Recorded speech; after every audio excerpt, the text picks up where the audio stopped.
Nginibingelele babukele emakhaya. Sesiphinde sabuya futhi Khokhovula Holdings. Babukele njengoba nazike sizo interviewa ubaba uKhokhovula Gundabaloyi namhlanje. Ubaba uGundabaloyi usichazela kabanzi ngezichitho, but namhlanje usichazela ngesichitho egazini.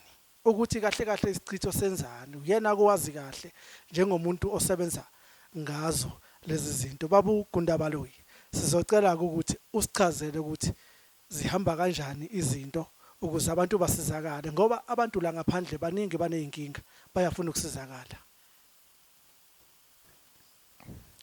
Bantu bakamveli nqangi, bantu bakamdali. Namhlanje sikhuluma ngesichitho egazini. Ziningi izichitho. Sesike sakhuluma ngesichitho sothuvi, sakhuluma ngesichitho sezinduna. Sesike sakhuluma ngesichitho samazeze. Siye sakhuluma ngesichitho solwembu. Kodwa namhlanje sikhuluma ngesichitho egazini. Kuwe ngaphakathi. Lesichitho sivame ukwenzeka ababili belele benza ucansi. Kunezinyanga nyana nokungababholofethinyana okunikeza abantu kakhulu abesifazana imithi kuthiwa ufake ngaphansi ukuzufudumala lenyana. Omunye amnikeza ukuthi athi ufake ngaphansi, maye lo wesilisa eza elala nawe uzoyidonsa lento, maye sesiyolala nalo omunye izofika isisichitho. Ngempela ikhona lento injalo. Bese ukuthi laba sebelela idonso wesilisa, maye sesiya kulo owesifazana omunye sefika eyidampa kuye, isingena kuye, isisichitho egazini. Bazozwa bengasezwananga labantu inkulumo zabo zisahlangananga sebeyalwa. Lesichitho sibi ngoba abantu bengekho ndawonye bekhuluma nje ngefoni kuyasuka lokho ngoba lento ikuwe. Yebo kukhona isikhathi okufika lesichitho lesi sithule kube ngathi asikho, kodwa bese kufika ukushisa nje nokufudumala komzimba ujuluke.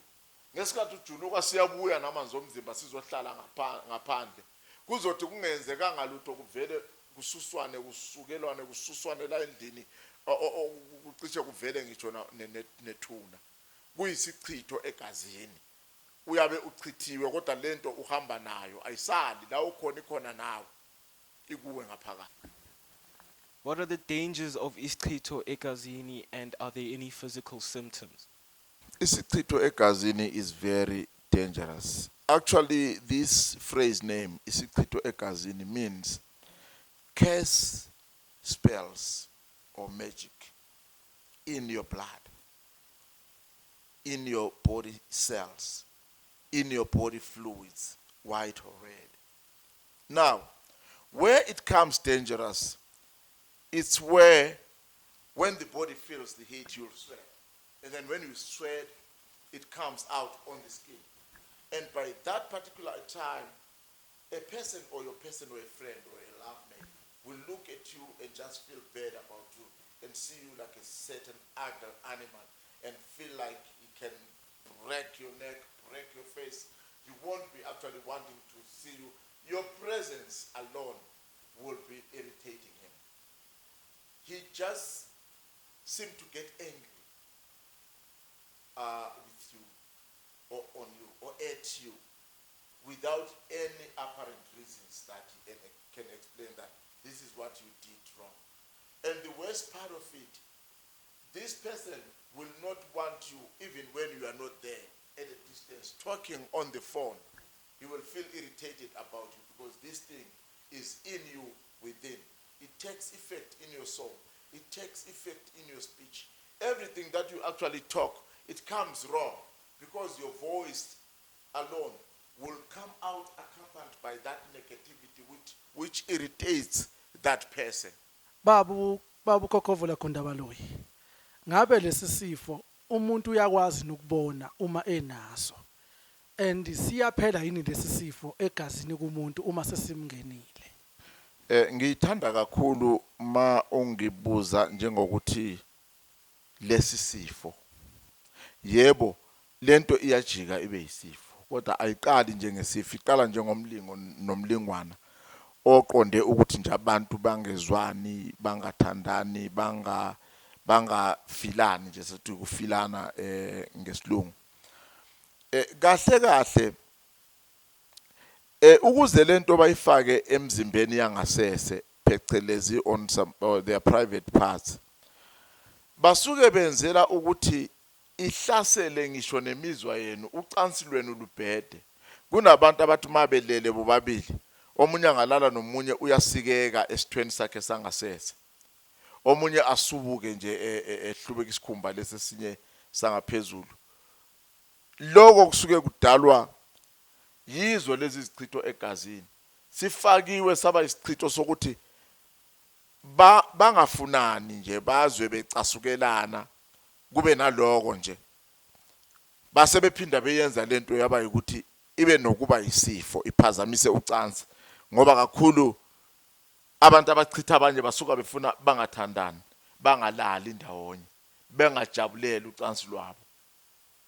Kuyiloko ke kakhulu ngesichitho lesisithi isichitho egazini. Siyakwazi ukuphela leso sichitho. Umsebenzi wami njengoKhokhovula kuyikusiqeda. Ngicwaninge kakhulu ngendaba yezichitho. Nesipiliyoni sami lokho engisebenza nabantu njengoba sengineminyaka eminingi kangaka, ngilokho ngisebenza nabantu, ngilokho ngisungula lokuyana konke kuzindlela ezinqobayo zokwenza.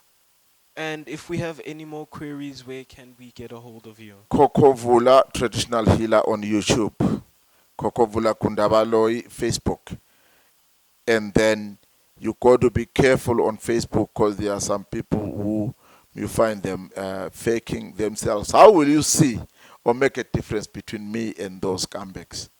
I always show my face. I put a lot of my writings. I post a lot. I post my wives. And you can go to the Facebook of my wives, Kushi Niena. They can also be a reference. But the main reliable network that will always keep you on good conduct is my website, www.khokhovula.co.za. You can email me on cococulture@gmail.com, vulacoco@gmail.com, and khokhovula@gmail.com. I thank you.